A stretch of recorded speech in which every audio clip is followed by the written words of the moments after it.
Let's jump to this story from the Post-Millennial. You're fired. Trump admin removes over 1,000 Biden-appointed staffers not aligned with MAGA. My presidential personnel office is actively in the process of identifying and removing over 1,000 presidential appointees from the previous administration. Trump had posted this on a Truth Social saying, our first day in the White House is not over yet. My presidential personnel office is actively in the process of identifying and removing over 1,000 presidential appointees from the previous administration who are not aligned with our vision to make America great again. Let this serve as official notice of dismissal for these 4 individuals, with many more coming soon. He then goes on to mention Jose Andres from the President's Council on Sports, Mark Milley from the National Infrastructure Advisory Council, Brian Hook from the Wilson Center for Scholars, and Keisha Lance Bottoms from the President's Export Council. We also have this story from the Daily Mail.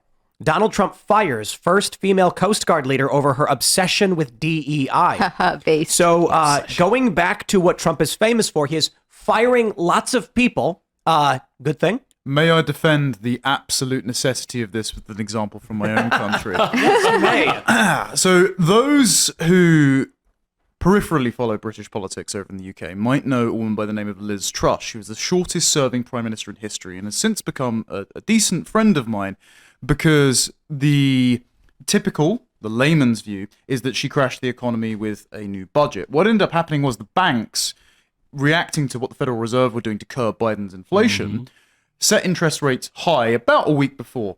And then they decided to treat pension products the same way as they did running up to the 2008 crash. It led to a run on the market. She was scapegoated for it. She was kicked out.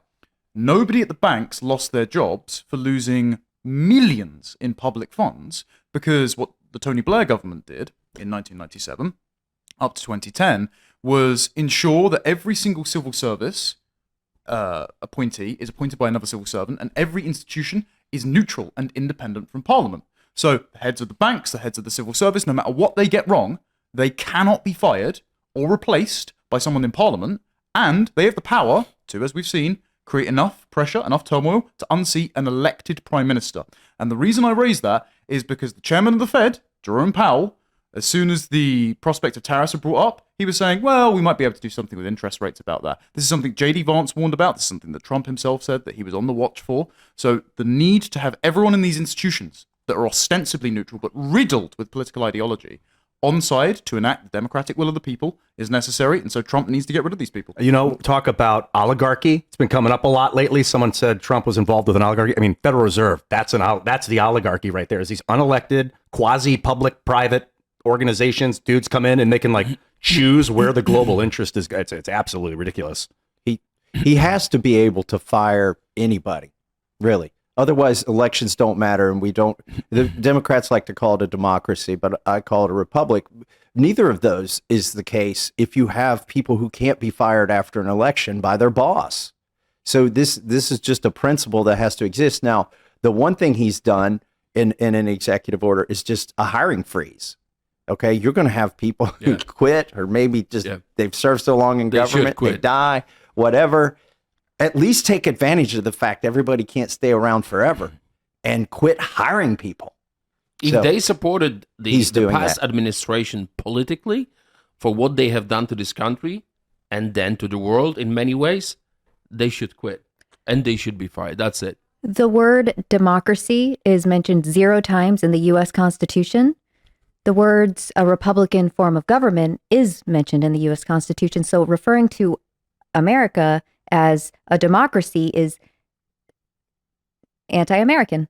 In some way. Yeah. But the Democrats have cognitive dissonance when they try to argue that our country should be run by bureaucrats who can't be fired, and then say they're trying to preserve the democracy. No, that makes perfect sense. It actually makes perfect sense. I'll explain it. They believe everyone's a blank slate. So they think that actually everyone has identical interests deep down, and instead someone like Donald Trump is coming along with his populist, racist rhetoric and casting kind of spell over them. Now, because they're enlightened to this, and all of their experts understand this, they can act in your self-interest to realize your latent potential as a egalitarian blank slate person and enact progressive policies that are actually what you want deep down if you weren't just tricked by misinformation. That is what these people believe. Now I understand. It is. And they use the democracy line, as we've known, we've pointed out for some time, when they say our democracy, they were referring to their bureaucratic establishment government, not the will of the people or the republic or a nation of independent states. It is just whatever at the time the hive mind seems to agree with. That's where they march in lockstep. They call it the Democratic Party. This thing is you can call your party anything you want, like the We Kick Dogs Party, and not ever kick a dog. But your party can still be called Democratic when it's oligarchic in nature. Well, they pass bills. Rep Massie, how many times have you encountered a bill that's titled something like the Free Pancakes for Breakfast Bill, and then you read it and it says, I love puppies bill. It makes dogs illegal. Freedom Act, the Patriot Act. Exactly. Inflation Reduction Act is the most recent famous one. Yeah. This is why landslide victory was so important, to prove that there's no discussion. Because what we heard from Kamala, our democracy is in danger, under threat. Trump is coming. Like, he would be someone who wants to steal the will of the nation. And then this nation under threat, this nation which was scared, gave the voice and voted. And this victory was, I don't know, who won with such a big numbers. I mean, I was in shock. I knew he's going to win, and I was hoping that he's going to win, but the outcome was great. Was this the most votes ever received? Probably, yes. It was? So, number-wise. So there is no discussion about democracy, which is under fire. And this, I know this very well, because democracy, rule of law, and all this sentences, beautiful words are in European Union when the leftists are targeting Republicans, conservatives.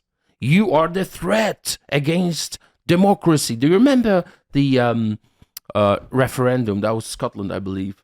The outcome was not very good, so let's repeat it. Yes. Well, the same with Brexit. The Brexit let's referendum repeat it, because was they don't litigated like for 4 it. years. Well, and then what happened real quick correction. Trump has 77.3 million to That's what I was Joe thinking. Biden's 81 million. And obviously, but- Joe Biden won more black voters than Obama in Detroit, which is completely... but look at Well, Trump. I mean, he was the most popular president of all time. Yes. And I want to clarify this too for everybody who's scoffing and laughing. You can say whatever you want. And I know everyone's saying he didn't actually get those votes. I'm going to say it like this, perhaps. Or a man who won with the most votes in U.S. history ever screwed up so miserably he was removed by his own party. Donald Trump debated this man and won the election in that moment and sent them into disarray. So if they want to claim their 81 million, talk about standing tall and falling hard. Well, Seoul Cemeteries just stayed at home this time, I assume. I wanted to mention the Brexit thing, because this is...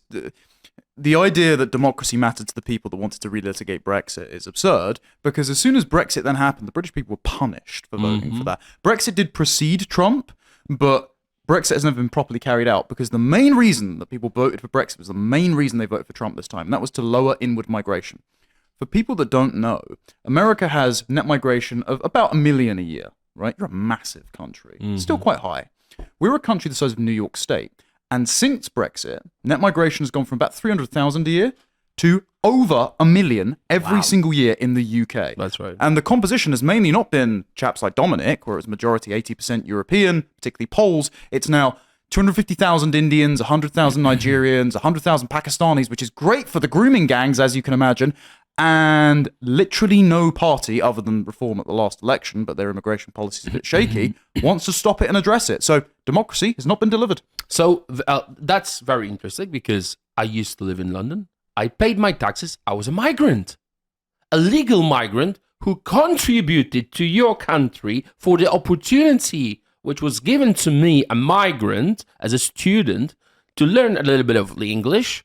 And then I paid my taxes. I graduated with my university, and I came back to my homeland. And I'm grateful to your country for this opportunity to learn a little bit of English, to be on Temple Podcast years after that. I paid my taxes. I have beautiful memories, and now I'm serving to my country. That is the right way to understand migration. If you want to come legally for 6 or 10 months, pay your taxes, and go back to your homeland.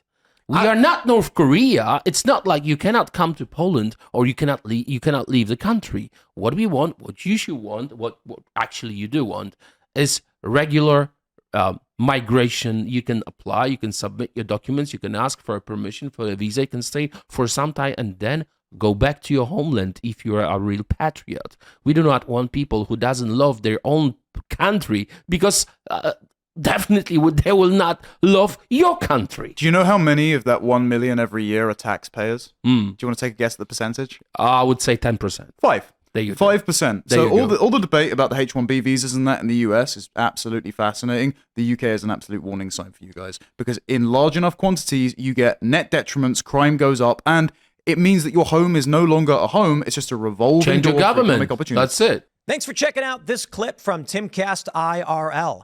Make sure to watch the show live Monday through Friday at 8 p.m. Subscribe to this channel, and we will see you all there.